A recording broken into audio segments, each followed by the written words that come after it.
हर हर महादेव, ओम नमः शिवाय। भक्तों, आप सभी माताएं बहनों को हरितालिका तीज की ढेर सारी शुभकामनाएं।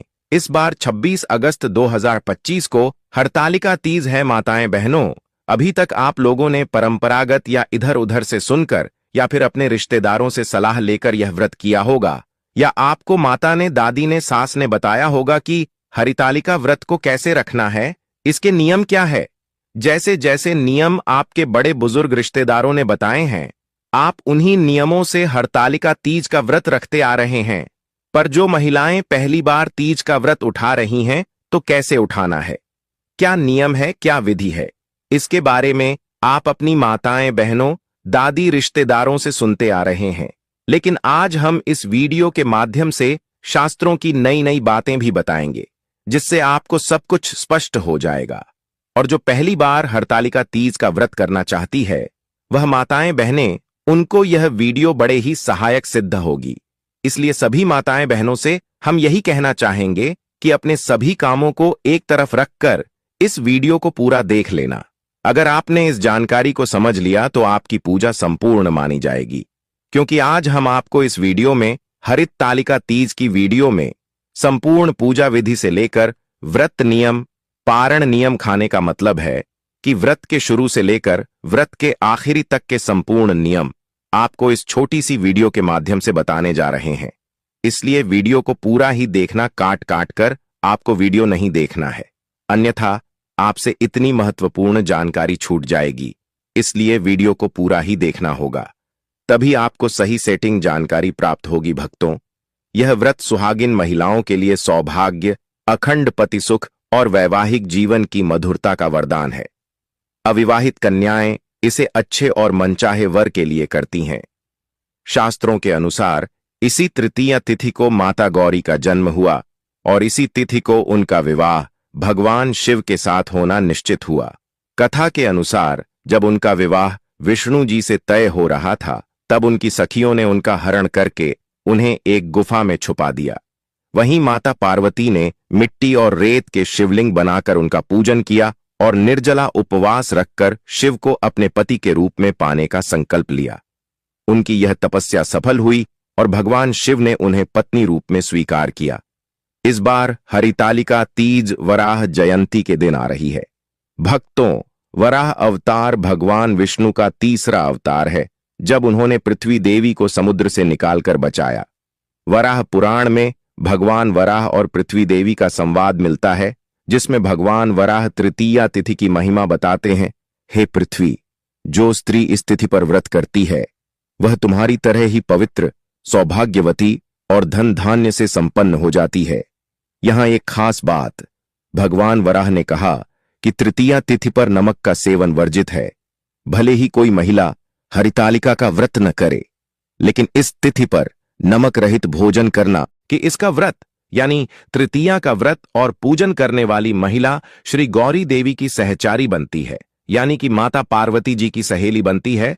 तो हरितालिका तीज का व्रत बहुत ही पवित्र माना गया है। अबली भक्तों, जानते हैं कुछ आवश्यक और उपयोगी बातें। सबसे बड़ा प्रश्न यह है कि माताएं रजत धर्म में यानी पीरियड में यह व्रत कर सकती हैं या नहीं।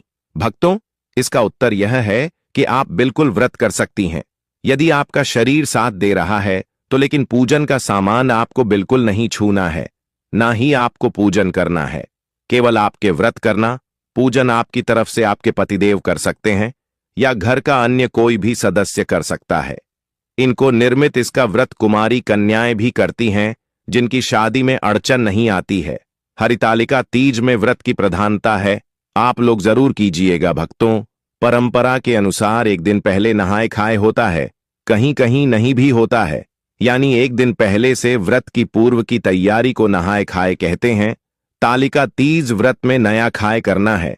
नहाए खाए का मतलब है उस दिन सूर्योदय के बाद पवित्र स्नान करके, घर की सफाई करके, शुद्ध सात्विक भोजन करना और अगले दिन के व्रत के लिए मानसिक और आध्यात्मिक रूप से तैयार होना। नहाए खाए के नियम: सुबह सूर्योदय से पहले उठें, ब्रह्म मुहूर्त में उठकर स्नान करें, बाल धोना और शुद्ध वस्त्र पहनना इस दिन जरूरी है। घर की सफाई, घर के पूजा स्थान, रसोई और मुख्य दरवाजे की विशेष सफाई करें। मान्यता है कि स्वच्छता से घर में देवी देवताओं का आगमन होता है। लहसुन प्याज वर्जित, नहाय खाए के दिन और व्रत के अगले दिन पारण तक लहसुन प्याज का सेवन न करें। सात्विक भोजन, केवल शुद्ध सात्विक भोजन करें। नमक का सेवन कर सकते हैं, लेकिन कई परंपराओं में नहाए खाए के दिन भी नमक छोड़ देते हैं। श्रृंगार सामग्री की तैयारी, इस दिन ही 16 श्रृंगार की वस्तुएं, पूजा सामग्री, मेहंदी आदि एकत्रित कर लें। शाम तक मेहंदी लगवा लें, क्योंकि व्रत के दिन मेहंदी लगाना अशुभ माना जाता है। अब आगे बढ़ते हैं। कई जगह पर परंपरा है कि व्रत वाले दिन यानी 26 तारीख की सुबह सूर्योदय से पूर्व कुछ खा लिया जाता है, उसको सरगी ही कहते हैं। तो देखिए माताएं बहनें, यदि आप रात को यानी सूर्योदय से पूर्व भोजन करेंगे तो कुछ और अली मत खाना, नहीं तो आपको भूख प्यास दिन भर ज्यादा लगेगा। इस बात का आप लोग ध्यान रखिएगा। आप चलिए पदार्थ खाई, जैसे नारियल पानी हो गया, अथवा तो और भी बहुत सारे फल हैं जिसे प्यास नहीं लगती है। अब सुबह सूर्योदय से पहले स्नान कर लीजिएगा, जैसे कि व्रत है। और मैं पहले आप लोगों को बताता हूं कि व्रत में ब्रश नहीं किया जाता है। बाजारों के पेस्ट और मंजन से उसमें केमिकल और नमक होता है, जिससे व्रत खंडित होता है। कुछ महिलाएं जाने अनजाने में उनका यह जानकारी मालूम नहीं होती है कि बाजार में जो पेस्ट आता है उसमें नमक होता है, और सुबह मंजन कर लेती हैं, तो उससे उनका व्रत रखने से पहले ही टूट जाता है। देखिए, एकादशी के व्रत में तो दातुन भी बना है, लेकिन इस व्रत में आप दातुन कर सकते हैं। दातुन नहीं हो तो कोहरा ब्रश ले लीजिएगा, बिना पेस्ट और मंजन के। यह ब्रश कर सकते, क्योंकि यह व्रत निर्जला रखा जाता है, जिसमें पानी तक नहीं पिया जाता। तो हर चीज का आप लोगों को विशेष ध्यान रखना है। इस दिन व्रत के दौरान हमें कौन से रंग के कपड़े पहनना चाहिए? तो भक्तों, इस दिन व्रत वाले दिन लाल या पीले रंग का, फिर चाहे वह साड़ी हो। अब कई लोग पूछेंगे कि पहले की रखे हुई साड़ी पहन सकते हैं, तो हम बताएंगे कि पहले की साड़ी भी पहन सकते हैं, लेकिन वह साड़ी केवल पूजा के समय पहनी हुई हो तो आप उसका उपयोग कर सकते हैं, धोकर पहन सकते हैं। हरितालिका तीज का व्रत माता पार्वती और भगवान शिव के दिव्य मिलन की स्मृति में रखा जाता है। इस दिन सुहागिन महिलाएं माता गौरी का रूप धारण करती हैं और 16 श्रृंगार करके उनके सामने बैठती हैं। शास्त्रों में कहा गया है, श्रृंगारिण्यः सौभाग्यवत्यः भवति, अर्थात जो स्त्री व्रत के दिन श्रृंगार करती है उसका सौभाग्य अक्षुण्ण रहता है और पति का जीवन दीर्घायु होता है। आप इस दिन दीजिए, जिसको 16 श्रृंगार कहते हैं। तृतीया तिथि यानी 26 तारीख को सुबह के पूजन का समय रहेगा। इसी बीच में आपको पूजन करना है और सुबह में स्नान के बाद आप इसी समय में पूजन कीजिएगा। और पूजन कैसे करना है, यह हम आपको वीडियो के अंत में बताएंगे कि पूजा किस प्रकार से करना है। और जो महिलाएं पहली बार व्रत उठा रही हैं, वह भी इस पूजा विधि को अच्छे से समझ लेना। ध्यान रहे कि पूजन की शुरुआत में आप हाथ में अक्षत पुष्प पर जल लेकर संकल्प कर लेना है कि मैं इस हरितालिका तीज का व्रत कर रहे हैं। हे भगवान, अब बोल देना, हमें सफलता देना। सुबह ही पूजन के समय आप व्रत कथा सुन लीजिएगा। हाथ में अक्षत पुष्प और कुछ दक्षिणा लेकर व्रत कथा सुनने के बाद आप हाथ में लिए हुए द्रव्य को भगवान के आगे समर्पित कर देना। अब अगला दुविधादायक प्रश्न है कि कई लोग कहते हैं कि मिट्टी का शिव परिवार बनाकर पूजन करना होता है, लेकिन शहरों में रहने वाले लोग कैसे और कहां से मिट्टी का जुगाड़ करें? तो भक्तों, अब मेरी बात पर आप लोग ध्यान दीजिएगा, इसका हल भी है। देखिए, जब माता पार्वती जी का विवाह विष्णु जी से तय होना था, तब सखियों ने उनका हरण कर लिया और पार्वती की गुफा में मिट्टी और रेत के शिवलिंग बनाकर पूजन करती थी। यह परंपरा तभी से चली आ रही है, लेकिन आज के युग में हमारे पास फोटो की सुविधा है। जो लोग मिट्टी का पार्थिव शिव परिवार बना सकते हैं, वे लोग तो बनाएं, बहुत उत्तम है। लेकिन जिनके पास सुविधा नहीं है, वे लोग केवल शिव परिवार का एक फोटो ले लेना और इस पर पूजन कर लेना, या किसी के पास धातु की मूर्ति हो, मेटल की मूर्ति हो, तो उसे पर भी आप लोग पूजन कर सकते हैं। मिट्टी का शिव परिवार पूजन कंप्लीट होने के बाद नदी या तालाब में विसर्जन किया जाता है। लेकिन जो लोग फोटो उसे कर रहे हैं, पूजा के लिए लास्ट में जब विसर्जन किया जाता है, उसे समय केवल फोटो को आप अपने स्थान से किसका देना, तो भी भगवान का विसर्जन माना जाएगा। या तो किसी ने कोई मेटल की मूर्ति रखी हुई है, उसे पर पूजन किया, तो वह भी ऐसे ही पूजन करके मूर्ति को अपने स्थान से खिसका देना, तो इससे विसर्जन मान्य हो जाता है। भक्तों, फोटो को या मेटल की मूर्ति को ले जाकर पानी में डालकर आना, विसर्जन केवल मिट्टी की मूर्ति का होगा। भक्तों, आपका अगला प्रश्न आता है कि एक बार व्रत उठा लिया तो क्या हर बार करना चाहिए? देखिए, यह सब सुनकर कई बहाने तो व्रत करते भी नहीं। हम कहेंगे कि यदि आप हर बार कर सकती हैं तो व्रत आप अवश्य कीजिए। जब तक आपसे संभव हो तब तक आप यह व्रत कीजिए। अब कई लोग हैं ना, आपको डरते हुए मिलेंगे। एक बार व्रत कथा उठा लिया तो जीवन भर करना पड़ेगा, नहीं तो आपका ये हो जाएगा, वह हो जाएगा, जैसे बोलते हैं। तो भक्तों, उनसे पूछना कि कौन से शास्त्र में लिखा है और मुझे भी भेज देना। शिव जी और माता गौरा हमारी मां है। शिव जी पिता भी लोग बुरा चाहकर भी नहीं कर सकते हैं, और वह बुरा क्यों चाहेंगे? भक्तों, इस व्रत के कुछ जरूरी नियम होते हैं जिनके तहत कुछ खास सामग्री का होना जरूरी होता है। इनके बिना पूजा अधूरी रह जाती है। क्या है वह सामग्री, लिए जानते हैं? पूजन स्थल की सजावट के लिए साफ आसन, लाल या पीले कपड़े का। चौकी, भगवान शिव पार्वती स्थापना हेतु लाल पीला कपड़ा। चौकी ढकने के लिए केले के पत्ते या आम के पत्ते। सजावट के लिए फूल माला, गेंदे, गुलाब या अन्य। तोरण, आम के पत्तों का या कृत्रिम मूर्ति, प्रतिमा, चित्र सामग्री। भगवान शिव की प्रतिमा या फोटो, माता पार्वती की प्रतिमा या फोटो, गणेश जी की प्रतिमा या फोटो। मिट्टी या पीतल का शिवलिंग, कलश, तांबे या मिट्टी का। पूजन सामग्री मुख्य जल, गंगा जल हो तो श्रेष्ठ। कच्चा दूध, दही, घी, शहद, चीनी, मिश्री, बेलपत्र, धतूरा, फल, आंकड़े के फूल, गन्ना। संभव हो तो चावल, अक्षत, साफ और बिना टूटा। रोली, कुमकुम, हल्दी पाउडर, हल्दी की गांठ, पान के पत्ते, सुपारी, लौंग, इलायची, कपूर, मौली, कलावा, दूरवा। गणेश जी के लिए अगरबत्ती, घी का दीपक और बत्तियां, चंदन पाउडर या लेप। भोग और प्रसाद सामग्री, गेहूं का आटा, शुद्ध घी, गुड़ या चीनी। पंचामृत के लिए सामग्री दूध, दही, घी, शहद, मिश्री, मौसमी फल, केला, सेब, अनार, नारियल आदि। सूखे मेवे, काजू, बादाम, किशमिश, मखाना आदि। नारियल फूल वाला और बिना फूल वाला दोनों लड्डू या घर का बना मीठा प्रसाद। तुलसी पत्ता। गणेश जी और विष्णु पूजन में व्रत कथा व अन्य सामग्री। हरितालिका तीज व्रत कथा की पुस्तक या प्रिंट। घड़ी, घंटा, शंख, आसन।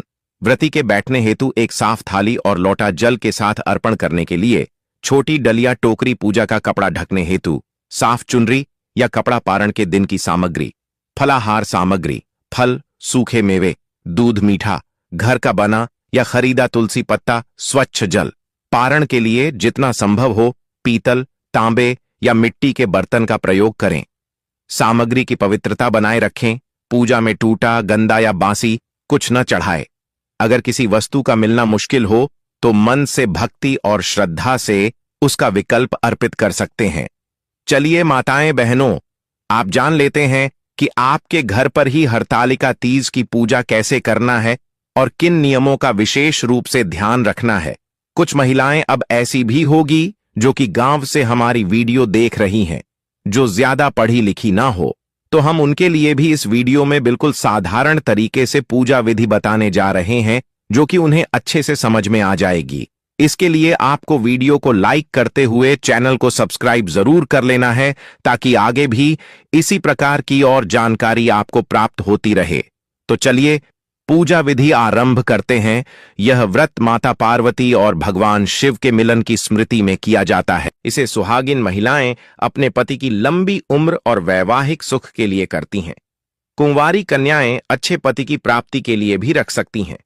व्रत से एक दिन पहले द्वितीया तिथि सात्विक भोजन करें। प्याज, लहसुन, मांस, मदिरा आदि से परहेज। व्रत का संकल्प मन में लें। कल मैं हरितालिका तीज का व्रत करूंगी, माता पार्वती की पूजा करूंगी। पूजा के लिए सामान तैयार कर लें। पूजा सामग्री मूर्ति, चित्र, माता पार्वती और भगवान शिव का। मिट्टी की प्रतिमा भी बना सकती है। मिट्टी या पीली मिट्टी का चबूतरा, पाट, पीला, लाल कपड़ा, फूल, गेंदे, गुलाब आदि। बेलपत्र, धतूरा, अक्षत, चावल, रोली, हल्दी, पंचामृत, दूध, दही, घी, शहद, गंगाजल, कलश और नारियल दिया, अगरबत्ती, मौली, कलावा, मौसमी फल, पान, सुपारी, मिठाई, साड़ी, चूड़ी, सिंदूर, श्रृंगार का सामान, एक नई चुनरी, माता के लिए कुशा यदि उपलब्ध हो, मिट्टी या पीतल का शिवलिंग अगर संभव हो। व्रत के दिन तृतीया तिथि सुबह स्नान करें, साफ साड़ी पहनें, सिर ढकें, बिना अनाज के केवल फल जल या निर्जल रहकर व्रत शुरू करें। पहली बार करने वाली चाहे तो फलाहार कर सकती है। घर के पूजा स्थान को साफ करके माता पार्वती शिव जी का स्थान सजाएं। पीले लाल कपड़े पर मूर्ति चित्र रखें, चबूतरे पर कलश स्थापित करें, कलश में जल भरें, आम के पत्ते लगाएं, नारियल रखें। पूजा विधि सरल क्रम, दीपक जलाएं, एयूएम दीप ज्योतिषे नमः कहते हुए भगवान गणेश का पूजन करें। किसी भी शुभ कार्य की शुरुआत में माता पार्वती और भगवान शिव का आह्वान करें, एयूएम नमः शिवाय और एयूएम पार्वत्याय नमः मंत्र जपें। मूर्ति को स्नान कराएं, पहले गंगा जल, फिर पंचामृत, फिर स्वच्छ जल। कपड़े से साफ करें और नए वस्त्र पहनाएं, चुनरी चढ़ाएं, सिंदूर, बिंदी, हार, फूल आदि से श्रृंगार करें। बेलपत्र, फूल, फल, धतूरा, अक्षत, रोली, हल्दी अर्पित करें। माता को 16 श्रृंगार का सामान चढ़ाएं, अगर पूरा न हो तो जो उपलब्ध हो। भोग में फल, मिठाई और पान सुपारी रखें। व्रत कथा सुनें या पढ़ें। हरितालिका तीज की कथा अवश्य सुनें, अगर पढ़ नहीं सकती तो किसी से सुनें। आरती करें, पहले शिव जी की, फिर माता पार्वती की। प्रणाम करके अपनी मनोकामना बोले। रात का नियम, रात में जागरण करें, भजन कीर्तन गाएं, शिव पार्वती की महिमा सुनें। अगर स्वास्थ्य ठीक न हो तो पूजा स्थल के पास बैठकर मंत्र जपते हुए विश्राम कर सकती हैं। व्रत खोलना अगले दिन चतुर्थी, सुबह स्नान करें, पूजा करें, चंद्रमा को अर्घ्य दें। अगर रात को न दिया हो, ब्राह्मण या सुहागिन महिला को फल वस्त्र दान करें। उसके बाद व्रत खोलकर भोजन करें। व्रत के आसान नियम सिर्फ साफ और सादी भाषा बोलें, झूठ अपशब्द न बोलें। व्रत के दिन क्रोध न करें, किसी को दुख न दें। पति भविष्य के पति के कल्याण के लिए मन में शुभ भाव रखें। मांस, मदिरा, प्याज लहसुन का सेवन न करें। पहली बार व्रत करने वाली अगर निर्जल न रह सके तो फलाहार कर सकती है, पर अनाज न लें। इस प्रकार से आपको संपूर्ण पूजा विधि कर लेनी है। उम्मीद करते हैं कि आपको पूजा विधि अच्छे से समझ में आ गई होगी। तो चलिए अब हम आपको यह भी बता देते हैं कि व्रत किस दिन रखा जाएगा, पूजा का शुभ मुहूर्त क्या है और किस दिन व्रत का पारण किया जाए। सभी डेट टाइम हम आपको बता देते हैं। हरतालिका तीज 2025 का व्रत 26 अगस्त मंगलवार को रखा जाएगा। यह भाद्रपद मास की शुक्ल पक्ष की तृतीया तिथि पर पड़ रहा है। तृतीया तिथि 25 अगस्त दोपहर 12:34 बजे से शुरू होकर 26 अगस्त दोपहर 1:55 बजे तक चलती है। चूंकि व्रत सूर्योदय 26 अगस्त से माना जाता है, इसलिए यही दिन व्रत रखा जाएगा। पूजा का शुभ मुहूर्त सुबह का मुहूर्त 26 अगस्त को सुबह 5:56 बजे से 8:31 बजे तक। इस दौरान पूजा विधि विधिवत की जा सकती है। कालावधि लगभग 2 घंटे 35 मिनट। व्रत पारण, व्रत खोलने का समय, व्रत खुलने पारण का समय 27 अगस्त को सूर्योदय के बाद निर्धारित किया गया है। नायक आया, शिव पार्वती दर्शन, व्रत की समाप्ति और पारण तारीख। भले ही आपने नायक आया शब्द से विशेष विदाई या समापन की तरफ इशारा किया हो, इसका आराध्य रूप से संबंध पारायण करने से ही होता है। इसलिए 27 अगस्त सुबह पारण के साथ यह चरण पूरा माना जाता है। बहुत समय पहले हिमवान नाम के राजा की एक सुंदर और पवित्र कन्या थी, पार्वती। बाल्यकाल से ही माता पार्वती का मन भगवान शिव में ही लगा था। उनकी एक ही इच्छा थी, मैं उसी पुरुष से विवाह करूंगी जो तपस्वी, त्यागी और त्रिलोकीनाथ शिव हैं। लेकिन एक दिन राजा हिमवान ने अपनी बेटी के विवाह के लिए भगवान विष्णु का प्रस्ताव स्वीकार कर लिया। राजा को यह नहीं पता था कि पार्वती पहले ही मन शिव को पति के रूप में चुन चुकी है। यह सुनकर पार्वती का हृदय व्यथित हो उठा। वह अपनी सखी के साथ घने वन में चली गईं और वहीं कठोर तपस्या कि उन्होंने कई दिनों तक निर्जल उपवास रखा, केवल शिव नाम का जप किया और मिट्टी की शिव पार्वती प्रतिमा बनाकर उनकी पूजा की। तृतीया तिथि का दिन आया। पार्वती ने उस दिन भी निर्जल रहकर शिव की आराधना की। उनकी भक्ति और तपस्या से प्रसन्न होकर भगवान शिव स्वयं उनके सामने प्रकट हुए। उन्होंने कहा, देवी, तुम्हारी यह अटल श्रद्धा और कठिन व्रत ने मुझे बाध्य कर दिया है कि मैं तुम्हें अपने वामांग पत्नी के रूप में स्वीकार करूं। इसके बाद भगवान शिव और माता पार्वती का विवाह हुआ और यह व्रत हरितालिका तीज के नाम से प्रसिद्ध हुआ। इस व्रत के फल सुहागिन महिलाओं के लिए पति की लंबी उम्र, स्वास्थ्य और सुख की प्राप्ति होती है। वैवाहिक जीवन में प्रेम और स्थिरता बनी रहती है। कुंवारी कन्याओं के लिए योग्य, धर्मपरायण और आदर्श पति का आशीर्वाद मिलता है। संतान सुख की इच्छा रखने वालों के लिए संतान प्राप्ति का योग बनता है। सभी के लिए मन की शुद्धि, संकटों का नाश और जीवन में स्थिर सुख समृद्धि। यह कथा हमें सिखाती है कि सच्ची श्रद्धा और अटूट विश्वास से असंभव भी संभव हो जाता है। जैसे पार्वती ने अपना जीवन शिव के चरणों में समर्पित किया और वह फल प्राप्त किया, वैसे ही कोई भी स्त्री इस व्रत को सच्चे मन से करे तो उसे अपने जीवन में वही सुख प्राप्त होता है जिसकी वह कामना करती है। उम्मीद करते हैं कि आप सभी भक्तों को हमारे द्वारा बताई हुई जानकारी अच्छी लगी होगी, तो आप वीडियो को लाइक जरूर कीजिएगा। वीडियो को लाइक करने हैं हमारा वीडियो बनाने का मनोबल है, वह और अधिक बढ़ जाता है। जो कोई भक्ति चैनल पर नया है, जो पहली बार हमारी वीडियो को देख रहे हैं, तो चैनल को सब्सक्राइब जरूर कर लेना, ताकि इसी प्रकार की ज्ञान से भरपूर जानकारी आपको सीधे नोटिफिकेशन के माध्यम से प्राप्त होती रहे। वीडियो के अंत तक बने रहने के लिए आप सभी भक्तों का धन्यवाद। मिलते हैं एक और नई वीडियो में, तब तक के लिए नमस्कार।